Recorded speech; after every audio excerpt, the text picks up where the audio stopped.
The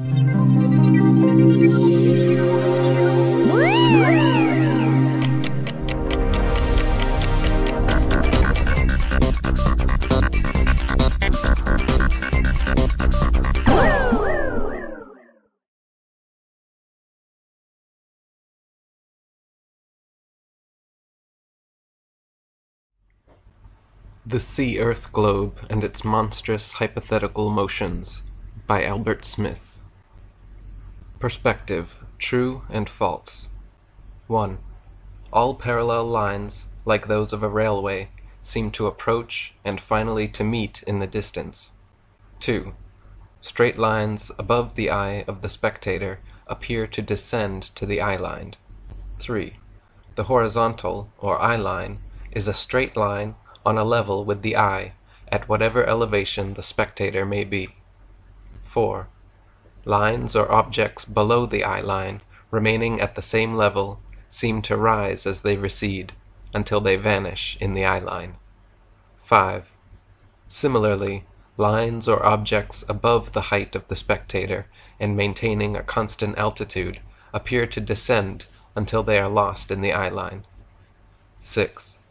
Objects or lines do not all vanish at the same point in the horizontal line, but the nearer they are to that line, the sooner they vanish in it, because of the smaller angle they make with it.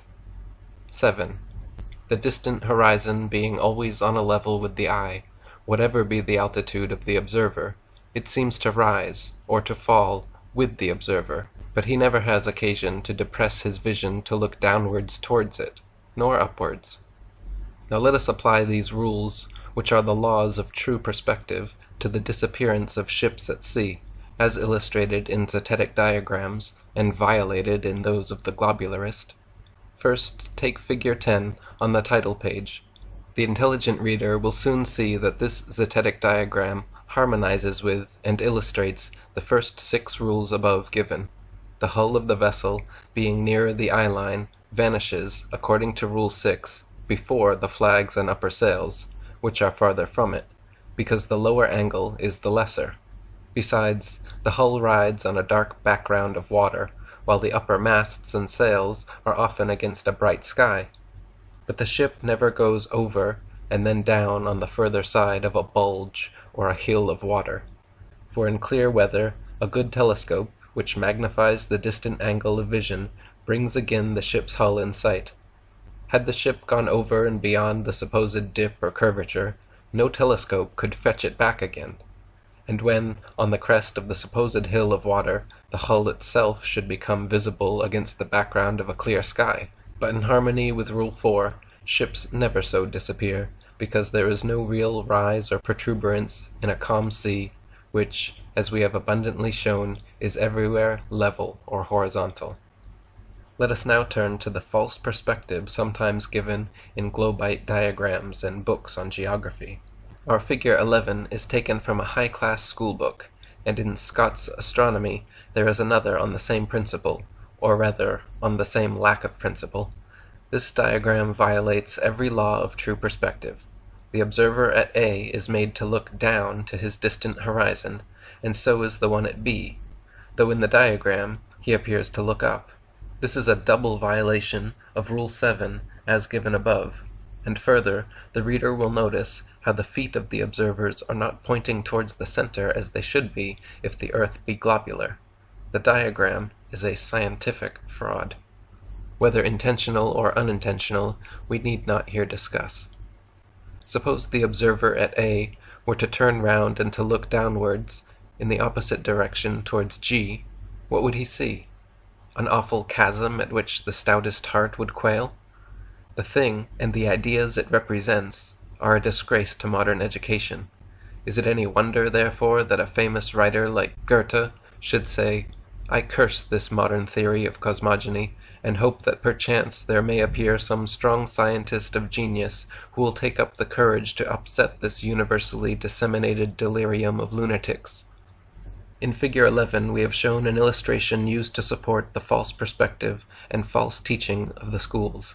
But while some of the higher-class astronomical books do not disgrace their pages with such a palpable monstrosity, their teachings are in agreement therewith, and some of their diagrams equally faulty.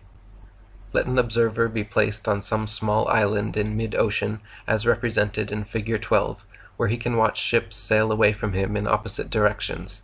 Now, if Figure 11 be a true picture of the surface shape of the sea, and the observer on turning round sees a similar rise of the water on opposite sides, then the surface of the ocean would consist of a series of bulges, continued ad infinitum, as indicated by Figure 12. Now let there be a series of observers, as implied in Figure 13. The first observer, on the right, sees the vessel mount hill number 1. At this point let there be another observer watching the same ship going in the same direction. He should see it mount up hill number 2, and a third observer, similarly placed, should see the vessel still mounting up hill number 3, and so on, up towards the moon. This would agree with the theory that the moon temporarily attracts the waters of the ocean, but who would trust himself to that theory to make the voyage? We may well leave the theory of a globular sea to the reprobation of all honest thinkers. Yet Sir Robert Ball, in common with some other astronomers, maintains that an observer on the sea shore, in watching a receding vessel, actually views it mounting a hill, or a protuberant part of the ocean, until it reaches the horizon, when it begins to descend. If the sea-earth were a globe, the observer should always be placed on top, near the sea level, and the receding ship should at once begin to descend. But as perspective requires objects below the eye-line to appear to rise in the distance, the globularist is thus unconsciously constrained to yield this testimony as a concession to truth. In calculating the amount of curvature or dip below the eye-line of the observer, we have a simple rule, ignoring some small decimal points, namely, square the number of miles given as the distance, and multiply the product by 8 inches, and divide by 12, which will give in feet the depth of the dip from the observer's line of sight. This is true for a globe of 25,000 miles circumference. Thus, in 6 miles, there would be a dip of 24 feet, and in 12 miles, a dip of 96 feet. But in calculating the depth of the dip, Zetetics often have made an unnecessary concession to the globularist, by deducting from the distance of the object the place of the point where the eye-line is supposed to move downwards to touch the earth, or the level of the water. This is a concession to the false views of perspective given in schoolbooks, such as we have illustrated in our Figure 11, and to which the student can turn. Yet in spite of this unnecessary concession, Zetetics have shown that distant objects are often visible when they ought to be out of sight, and a long way below the horizon, if the sea be globular. If we turn to the laws of true perspective, as already given, we shall see that this deduction is not only unnecessary, but that, moreover, the height of the observer should in strictness be added to the amount of dip. Let us turn to Figure 14 to illustrate this fact. Let the point E represent the position of the observer on the sea level. His line of sight would be a tangent to the sphere at the place of observation, as shown by the line EH, and the dip of an object at J would be represented by the line HJ. Now raise the observer to the height of the telescope at F. His line of sight is still a horizontal line in the direction of G, and parallel to EH. Therefore the dip from G to J is manifestly greater than that from H to J, and this is true whether we reckon the dip towards the center of the globe in the direction of GL, or at right angles from the line of sight GM. We have been authoritatively assured that the curvature of water can be proved by 3 poles, and a notable incident is referred to on the Bedford Canal, Cambridgeshire. Quote, "If 3 poles of exactly the same height be placed in a line, the middle one always appears higher than the other 2 outer ones. If a telescope be sighted along the first to the 3rd pole, the top of the middle pole will appear above the line joining the tops of the 2 outer ones." The above paragraph is vague and specious.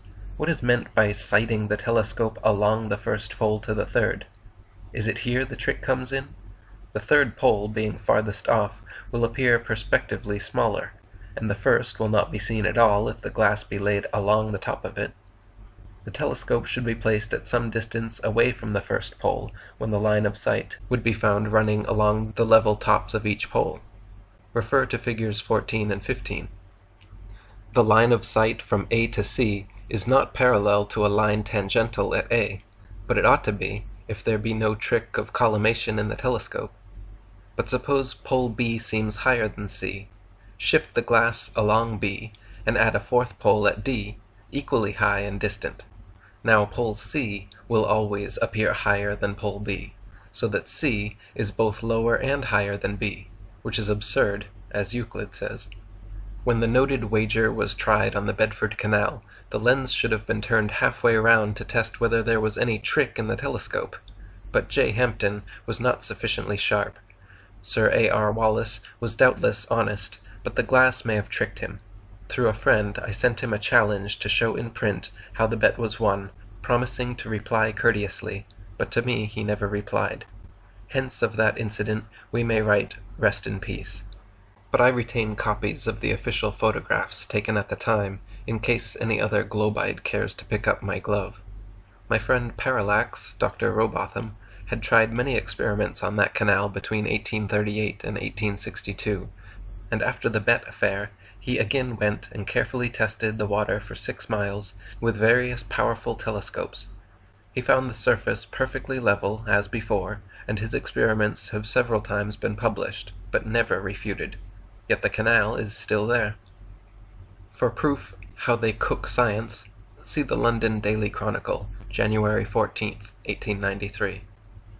The above figure 15 illustrates the supposed curvature when, as is often the case in clear weather, a great extent of sea surface is visible looking in opposite directions, say 25 miles each way. This should give a dip of 420 feet on each side. If the sea were globular, the curvature of its surface ought to be plainly visible, especially from a balloon, for a sweep of 50 miles, looking both ways, but no such curvature has ever been seen, even for longer stretches, but only one vast and uniform level rising perspectively to the eye-line. See figure 15b and compare it with any good seascape. Figure 15a shows what ought to be seen from a balloon, if the sea were globular. Many people foolishly imagine that ships can sail in a straight line due east or west, but if a line be drawn all around a sphere, it would make a circle, a chalk mark round a football, for instance. A circle is not a straight line, as I once had reason to remind an educated gentleman in a public debate. He was known, too, as the Leicester astronomer. In the above figure the magnetic North Pole is represented at N, and if a ship sailing round the outer circumference keeps the point of the compass always towards N and steers at right angles to it, the course described will be a circle. A small flat island could be circumnavigated in the same way, with a powerful magnet in the middle of the island, the ship thus describing a circle, but if a vessel took a straight line course from A, it would sail in the southwesterly direction towards SW. On a globe, it would be impossible for the horizontal needle always to point to the north magnetic pole from different parts of a spherical sea, as anyone may prove by laying a needle at various points as a tangent to a large ball. But on a flat surface, the needle always points to the center, while the ship describes a circle, which double fact not only again explodes the globular theory, but establishes the truth of a plane earth and sea. We have years ago many times pointed out this fact in our literature, and as a result one professor has had the honesty to make the following confession, quote, "The earth has been circumnavigated a great many times. We can journey round the globe, sometimes traveling on land, and sometimes on the sea. This would appear to be a certain proof that the earth's surface is curved. Nevertheless, it has been pointed out that circumnavigation would be possible if the earth had a flat surface with the north magnetic pole at its center. A compass needle then would always point to the center of the surface, and so a ship might sail due east and west, as indicated by the compass, and eventually return to the same point by describing a circle. Yet thoughtless teachers still refer to the schoolboy proof that circumnavigation proves the earth a globe. The earth's supposed elliptical orbit. The form of an ellipse is taken from the circumference of a conic section cut obliquely by a plane passing through both sides of the cone and not parallel to the circular base. If cut parallel to the base, it makes, of course, a circle, which decreases in size as it approaches the top point of the cone. The ellipse is something like a circle, which has been more or less flattened on opposite sides, but it is not like the circle in having only one center, for it has 2 points, or foci, in the longer diameter, from which it can be constructed. Each of these points is at an equal distance from the center of the figure. We are not told how the circle got flattened. The ellipse, since Kepler's time, has long been supposed to represent the Earth's annual orbit round the Sun, and though the latest new astronomy has broken open Kepler's closed ellipse, yet astronomers keep up the fiction of elliptical orbits rather than openly confess the great change which has taken place in their views of planetary motion. The great German astronomer Kepler was born in the year 1571 A.D., and he invented and formulated his laws of motion between 1609 and 1618 A.D. He taught that the Earth's orbit was an ellipse, with the Sun in one of the foci, and a little over 12 millions of miles from the Earth. The other focus was left empty, and it has been to let ever since. Modern astronomers have lengthened the Sun's distance by nearly 100 millions of miles, which has necessarily increased the Earth's supposed orbit more than 300 millions of miles, but this ugly fact is not acknowledged nor permitted to detract from the great name of Kepler, lest it might also reflect upon the science of astronomy, for in this exact science the alteration of millions of miles is a mere detail. Sir Robert Ball, in his Story of the Heavens, and a big story it is too, says of this problem that Kepler, to his immortal glory, succeeded in solving and proving it to demonstration. The select Royal Astronomical Society is evidently a mutual admiration society, if nothing else. Further, on Sir Robert says that Kepler's discovery, invention, of the true shape of the planetary orbits stands out as one of the most conspicuous events of the history of astronomy. So say all of us. Great astronomers are not always good logicians, so Sir Robert further eulogizes Kepler in these words. Kepler found that the movements of the planets could be explained by supposing that the path in which each one moved was an ellipse. This supposition in itself was a discovery of the most commanding importance. The above confession refutes itself, but we may point out that the idea, belauded by Mr. Ball, is based on 4 suppositions or hypotheses. 1. That the sea-earth is globular. 2. That this sea-earth ball is a planet or wandering star, amongst other heavenly bodies. 3. That the Sun is stationary in one of the foci. And 4. That the orbit of the Earth annually round the Sun makes a closed ellipse. Assumption after assumption, and the 4th one spoiled and quietly discarded by later astronomers, as D.V. we shall show later on. But let us here refer to the above diagram, figure 17. The thick line ADBE represents an ellipse all closed in, and S the place of the Sun in one of the foci of the longer diameter. The heavier dots on the ellipse may show the Earth's hypothetical positions for the different months of the year. Now astronomers admit that the Moon travels round the Earth once a month, while the globe is going round the Sun. What then should be the path of the Moon? Neither a circle nor an ellipse, but a series of cycloidal curves, a sinuosity like the track of the serpent.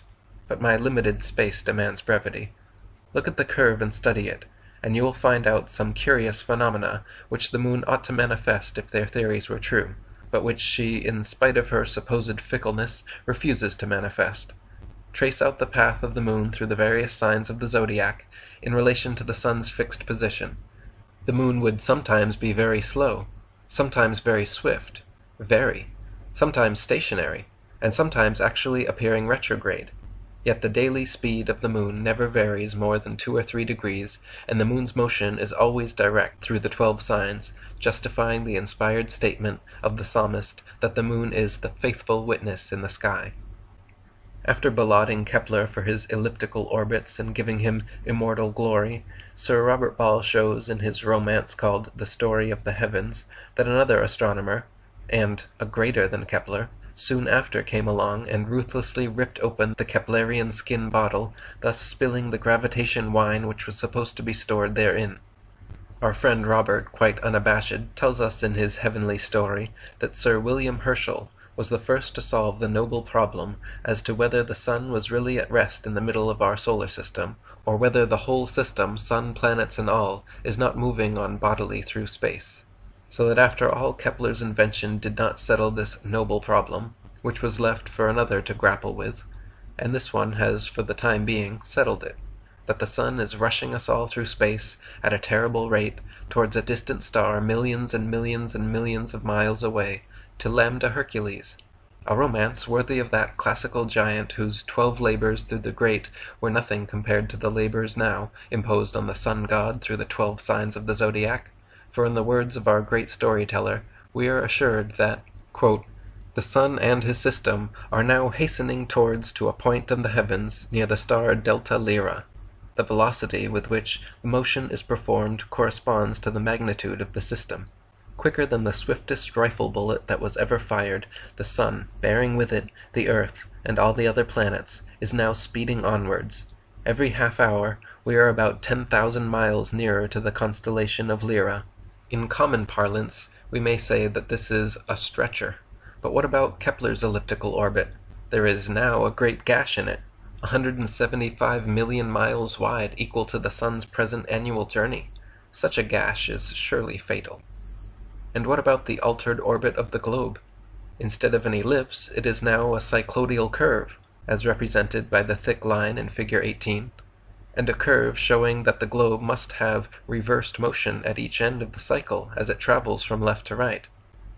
Let the monthly positions of the globe be represented in figure 18 by the heavier dots, and it will be seen that in relation to the sun's corresponding positions that orb would sometimes appear to be stationary in the zodiac, and at other times even retrograde. This of itself is sufficient utterly to discredit the new and latest theory of globular motion, for the sun's apparent motion through the 12 signs of the zodiac is uniformly direct, as any good ephemeris of the nautical almanac will show. As to the path of the moon, it is more tortuous than ever, as indicated by the dotted cycloids in the above diagram. But it would require further and larger diagrams to expose in detail this monstrous motion and movements, and our space is limited.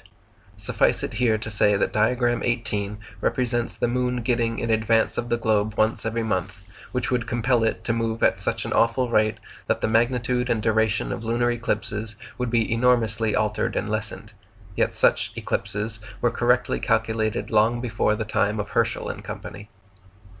In figure 18 we have shown that the moon's monthly motions would be exceedingly erratic if the moon had to revolve all round a rapidly moving earth, for sometimes it would have to get right in front of the globe, otherwise it could not travel all round that body.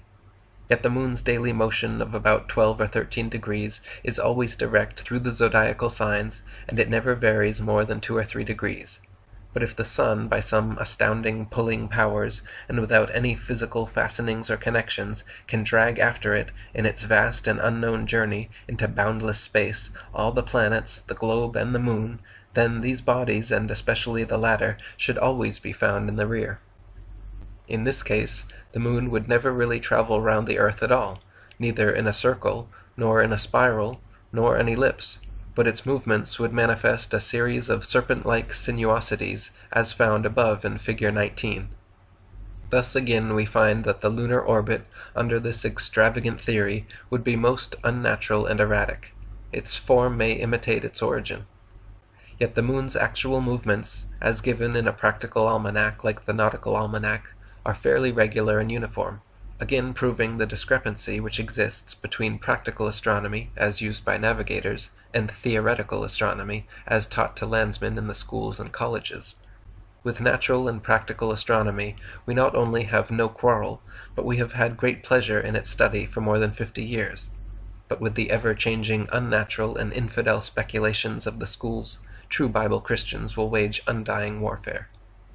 In books on astronomy we are gravely told that the sun is more than 1,000,000 times larger than the sea-earth globe. The writers who make these extravagant assertions do not condescend to give us any good practical evidence in proof thereof. Their authoritative assertions are supposed to be sufficient, in spite of good authorities against them, and the oppositions of science against science. This was complained of long ago by intelligent men like John Wesley, who in his journal expressed his disbelief in the theory of Copernicus and Newton. He wrote, "The more I consider them, the more I doubt all systems of astronomy. I doubt whether we can with certainty know either the distance or the magnitude of any star in the firmament.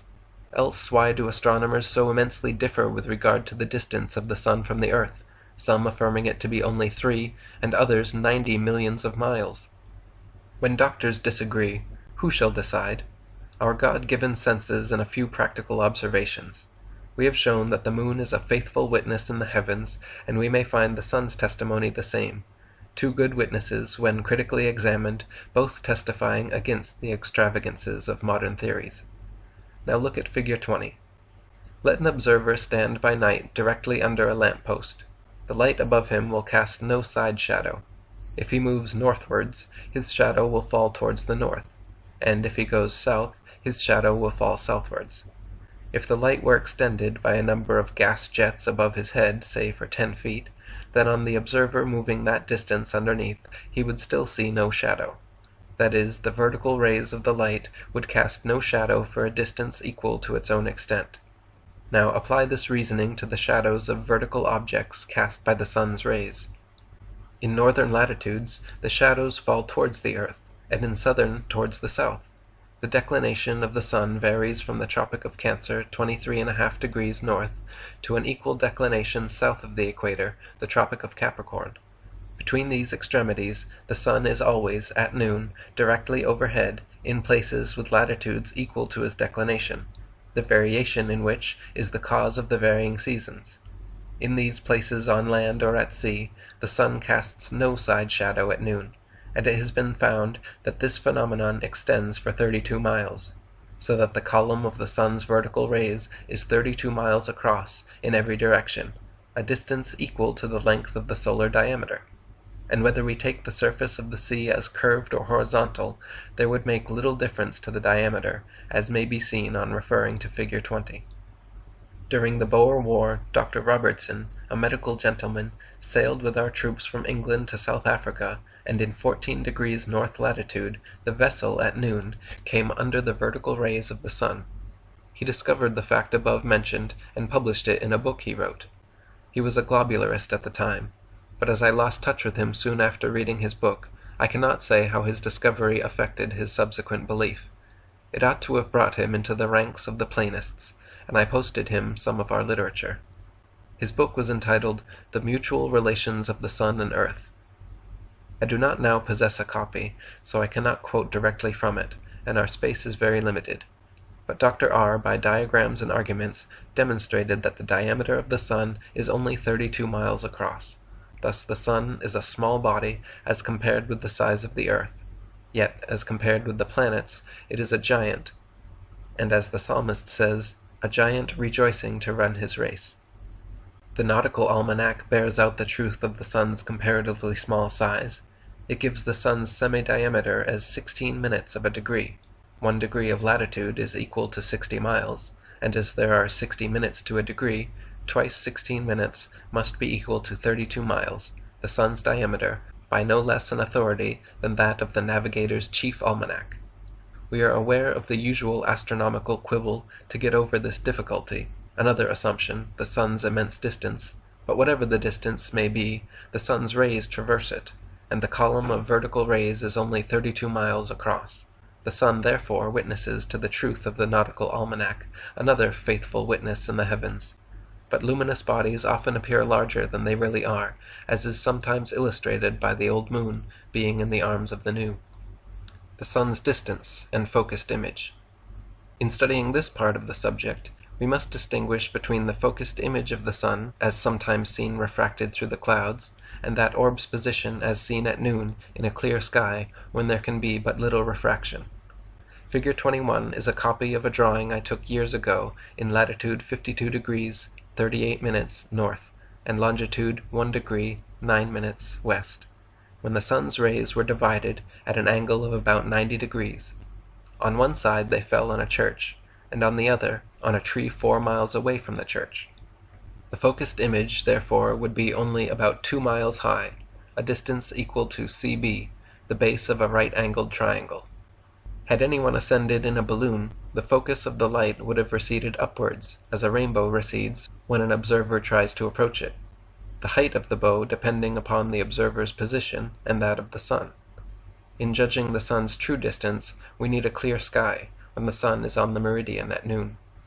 Taking official figures, we find the latitude of the French Bordeaux, edge of the water, given as 45 degrees north, that is, 2,700 miles north of the equator at a point in the same longitude.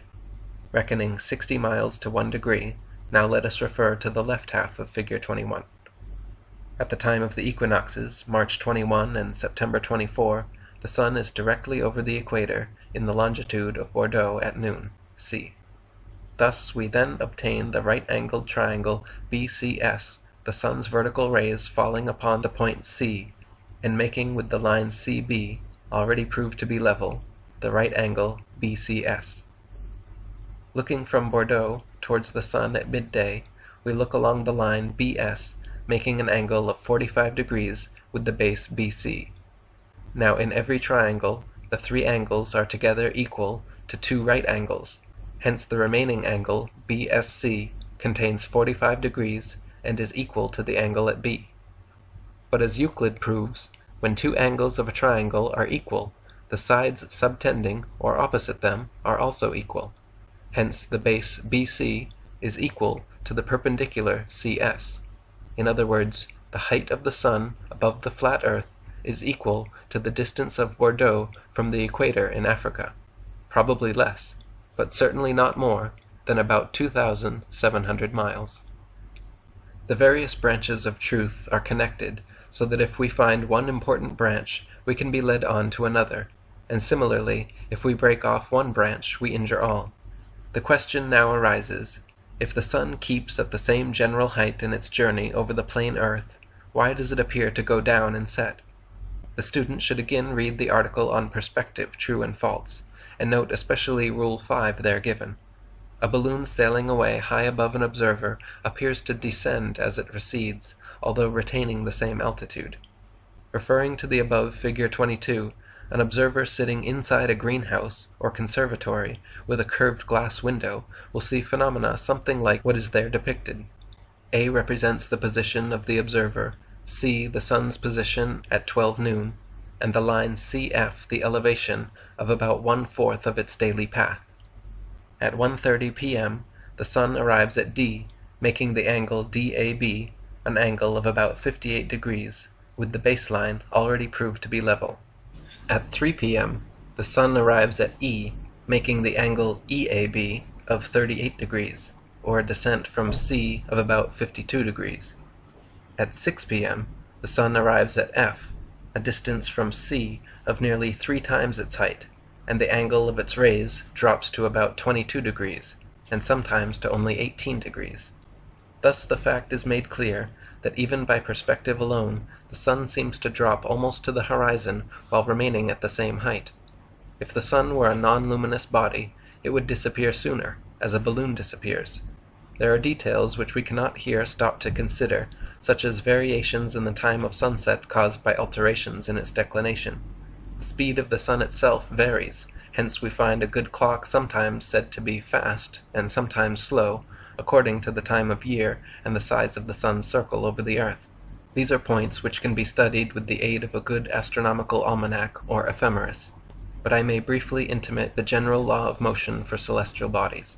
As far back as the year 1900, I published these laws of motion, which are much simpler than those of Kepler, which later astronomers have spoiled, as shown in a previous article, and which we have altogether exploded. General laws of celestial motion. 1. There seems to be two great ethereal currents eternally revolving round their respective centers, one north and the other south, like two immense cogwheels revolving harmoniously in opposite directions. The ethereal currents doubtless supplied the primum mobile of the ancients. These currents move most rapidly above and around the equatorial belts, like the water in the middle of a stream, becoming slower towards the poles or centers of the wheels. 2. The planets, sun, moon, and stars, being comparatively small and light bodies, are carried daily round the world by these all-powerful currents at different altitudes, according to their various densities, the higher currents moving them more rapidly than those lower or nearer the surface of the earth. Therefore, 3. The more rapidly a planet revolves daily round the earth, and the higher its altitude, and the nearer it is to the fixed stars, which are the highest of all, which fact is illustrated by Neptune and Uranus, which keep a long time in the same zodiacal signs. 4. The nearer a planet is to the earth, and the more slowly it revolves, like Venus and Mercury, thus more rapidly getting left behind by the higher planets and constellations, and so passing through the signs more quickly, or strictly the signs leaving the planet more quickly. 5. The moon, which is the lowest of the heavenly bodies, the one nearest to the earth, gets left behind by the fixed stars as much as 12 degrees to 14 degrees daily, thus passing through all the 12 signs of the zodiac in a lunar month. This makes the globularist imagine that the moon has what they call a proper motion, in a direction contrary to that of her apparent daily motion. And if a planet keeps in conjunction with a fixed star for a few days, they call it stationary. If it loses a little on a star, it is said to be direct, and if it should gain a little on a star, they actually call it retrograde to suit their theories. Thus the motions of the celestial bodies are governed by the ethereal currents, according to their heights and declinations, their actual speeds being quicker the nearer they are to the great equatorial belts, and their circles or spirals becoming smaller, and speeds slower as they approach nearer the north or south centers. This causes their daily revolutions to consist of a series of very fine spirals as they vary their declinations, the north and south centers being the earthly focal points of the two great vortices, or ethereal whirlpools, which carry with them the planets, the sun, and the moon, and sometimes make them pass over from one great whirlpool to another. This causes the seasons and some lunar changes, with the various planetary periods or cycles of time. These, with the eclipse cycles, are of great utility in celestial chronology. As the previous chapter was longer, my limits require this to be shorter, so I must put the maximum of meaning in the minimum of words. In the previous chapter it was shown how by perspective alone the sun appears to descend almost to the horizon, although remaining that day at its average altitude of between 2,000 and 3,000 miles. In diagram 22 we made no allowance for refraction, which would have still further reduced each of the angles, and especially the lower ones. Diagram 23 supplies the omission, and illustrates how the sun descends to and disappears on the distant horizon. Light is a very subtle force, and one of the most easily refracted from the rectilinear. But like all other forces, it takes the line of least resistance, whether in a curve or in a line practically straight. Its undulations falling from above onto the atmosphere are refracted or reflected more and more according to the angle at which they strike, and the density of the media through which they pass. We need not here enter into the unsettled question of the density of the luminiferous ether, especially as optical density is not always the same as physical density. A straight rod, when dipped into water, appears suddenly bent to an outsider above that element. But in judging the refraction of the sun's rays, we need to remember that we are inside the refracting element, and one which has varying density. Hence those rays of the sun which strike the atmosphere very obliquely, as from F to G, instead of proceeding in a straight line to the earth's surface below H, take the line of least resistance and proceed towards the spectator at A. Now an observer always sees an object in the direction of the rays entering the eye. Therefore the observer at A will see the sun's image in the direction of the line AHF setting on the distant horizon. The sun is never seen below the horizon, but at the vernal equinox at 6 p.m., if the earth was a globe, the center of the sun would be 90 degrees below the horizon, while its upper and lower limbs would stretch above and below thousands of miles if the sun were the size the astronomers assert. The sun's rays can be entirely cut off from a spectator at the sea level, as at A, while its reflected light can still be seen by observers in higher altitudes, from a high balloon, or from the top of a mountain. There is an angle of total reflection where the light being reflected upwards off the denser atmosphere does not penetrate to the surface of the earth as along the lines FKN. A flat stone thrown obliquely onto the smooth surface of a lake may strike the water, unseen by a fish far below, and leap upwards again and again before sinking by its own weight. And as the sun's lower limb is the first to arrive at the angle of total reflection, it is naturally first cut off. Horizontal eclipses. The above diagram is a copy of one by a fellow worker in the cause of truth who is now at the front in his capacity of electrical engineer. He says, quote, "According to the globular theory, a lunar eclipse occurs when the sun, earth, and moon are in a direct line. but it is on record that since about the 15th century over 50 eclipses have occurred while both sun and moon have been visible above the horizon. The accompanying illustration shows how utterly impossible it is to harmonize this fact with the globularist theory. A remarkable instance of this kind was observed at Paris on the 19th of July, 1750, when the moon appeared visibly eclipsed while the sun was distinctly to be seen above the horizon. Two other instances are given in Macullagh's Geography, dates September 20th, 1717, and April 20th, 1837, and the London Almanac for 1864 gives 4 other dates. Sometimes an ill-informed globite denies the possibility of such eclipses, thus tacitly acknowledging that they are inconsistent with the globular theory. Then, when he is convicted by accredited astronomical testimony, he suddenly turns round and as ignorantly shouts, "Refraction!" Let any intelligent astronomer attempt to show how refraction can reflect upwards 2 great lights with full clear disks, when according to his theory the centers of both lights should be 90 degrees below the horizon, to say nothing of their lower limbs. Yet here we have 2 orbs occasionally coming and smiling down upon us for our folly. I believe that all lunar eclipses occurring about sunset would be seen to be horizontal eclipses by observers, if they were only in suitable positions. Others object that the earth's shadow on the moon is always round. We need not pursue the enemy down to every dirty shell hole into which he rushes for cover. Suffice to note that here are 3 more assumptions. 1. The earth's shadow, which we have fully exploded. 2. That it is always round. And 3. That only a globe can give a curved shadow on a sphere. Go by night into a room with only 1 light, and take a flat ruler and an orange or a larger ball, and you will find that a flat piece of wood can cast a curved shadow on the ball. Astronomers confess that there are many dark bodies in the heavens, some of which could doubtless cause an eclipse, though we do not here assert that they do.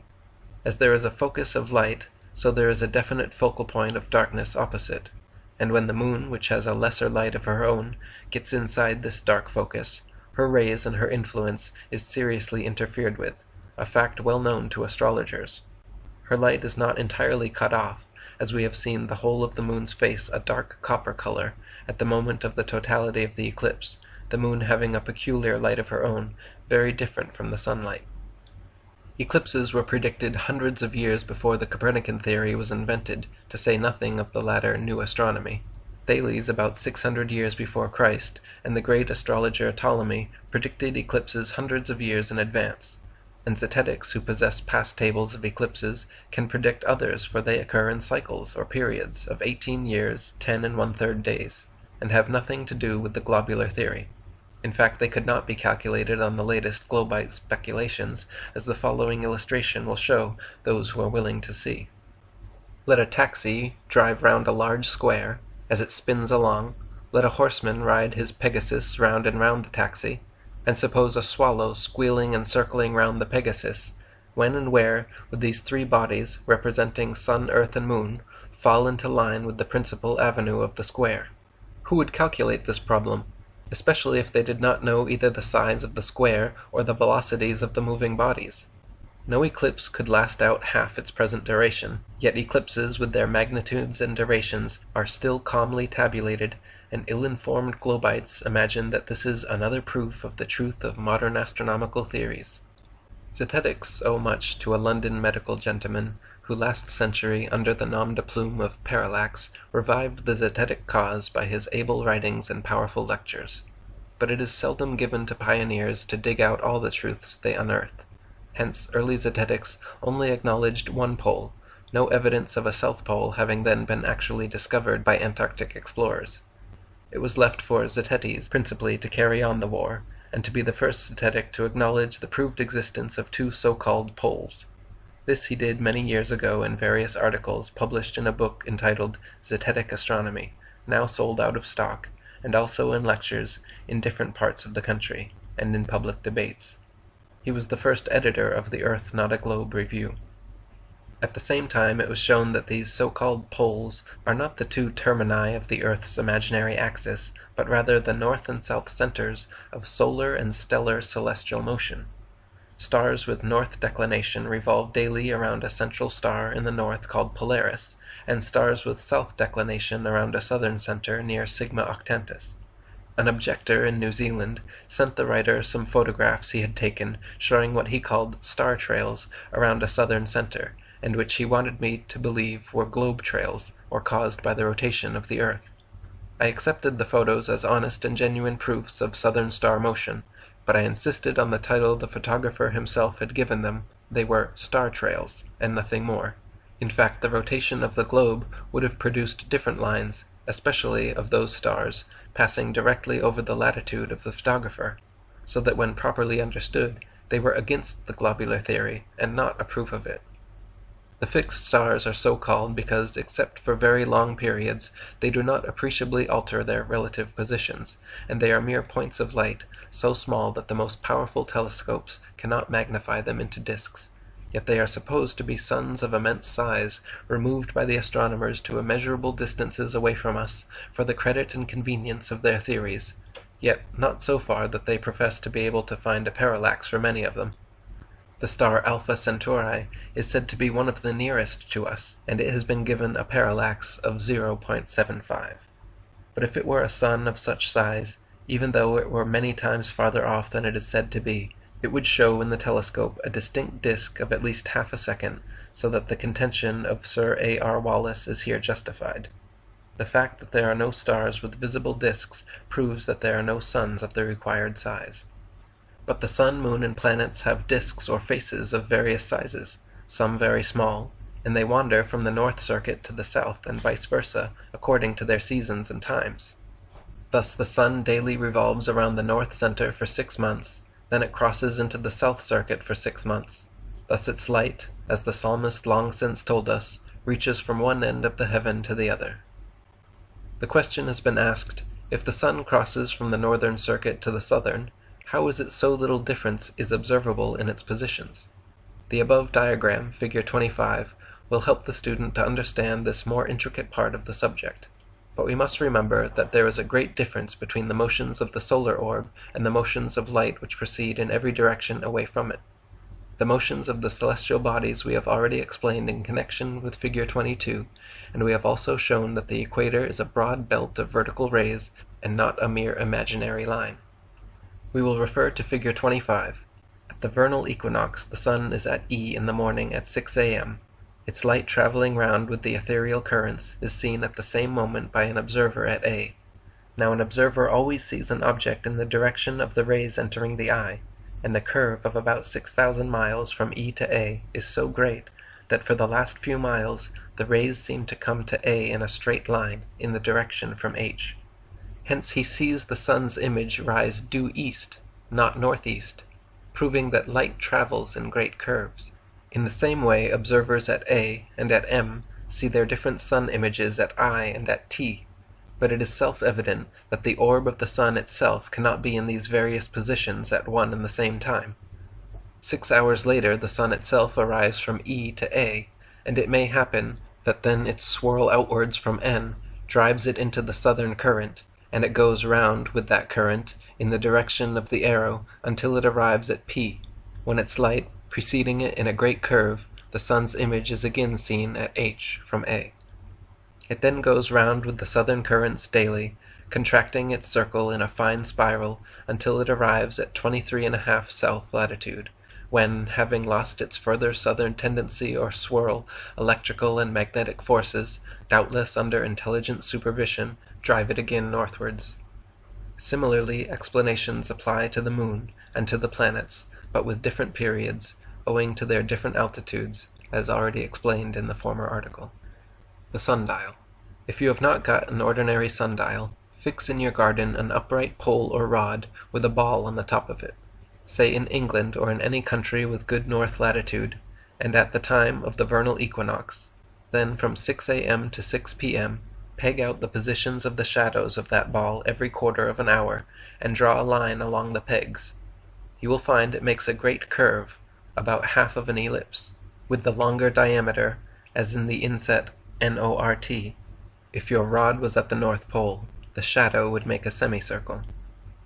At sunrise the light circling round casts the shadow of the pole at O towards R. And as the sun works round to the south of your dial, the shadow of the pole will go northwards towards T.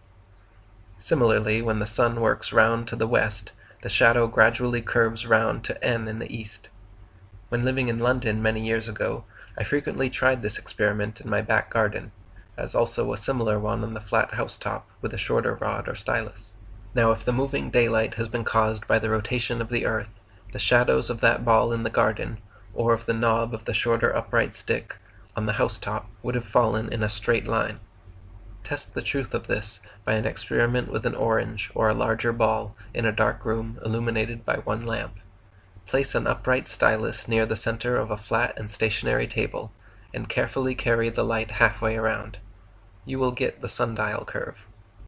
Then fix a match in the orange, and place the light in the center of the stationary table, and squarely rotate the orange. If you do so honestly and properly, you will get a short straight line according to the proportions of your experiment.